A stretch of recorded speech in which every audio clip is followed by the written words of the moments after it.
বঙ্গোপসাগরে টানা দুটি লঘুচাপ সৃষ্টির আভাস দিয়েছে বাংলাদেশ আবহাওয়া অধিদপ্তর। সংস্থাটি জানিয়েছে মাত্র 2 দিনের ব্যবধানে দুটি লঘুচাপ তৈরি হতে পারে। এর মধ্যে একটি আগামী 24 ঘন্টার মধ্যে উত্তর বঙ্গোপসাগর ও তৎসংলগ্ন এলাকায় সৃষ্টি হতে পারে, অন্যটি সৃষ্টি হতে পারে 24 সেপ্টেম্বরের দিকে। আবহাওয়াবিদদের দেওয়া পূর্বাভাসে এ তথ্য জানানো হয়েছে।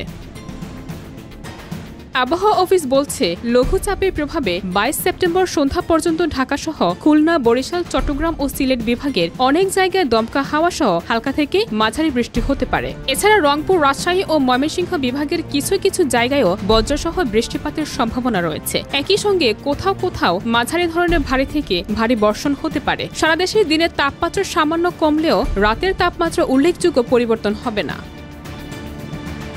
23 সেপ্টেম্বর সন্ধ্যা থেকে পরবর্তী 24 ঘন্টায়ও ঢাকাসহ দক্ষিণ ও পূর্বাঞ্চলের বিভিন্ন জেলায় দমকা হাওয়া সহ বৃষ্টিপাত চলতে পারে। এ সময় দেশের কোথাও কোথাও মাঝারি ধরনের ভারী বর্ষণের সম্ভাবনা রয়েছে। পরবর্তী 2 দিন একই পরিস্থিতি বজায় থাকতে পারে। বিশেষ করে খুলনা, বরিশাল, চট্টগ্রাম ও সিলেট বিভাগের বৃষ্টিপাতের প্রবণতা বেশি দেখা যেতে পারে। তবে দেশের অন্যান্য বিভাগেও বিচ্ছিন্নভাবে হালকা থেকে মাঝারি বৃষ্টি হতে পারে।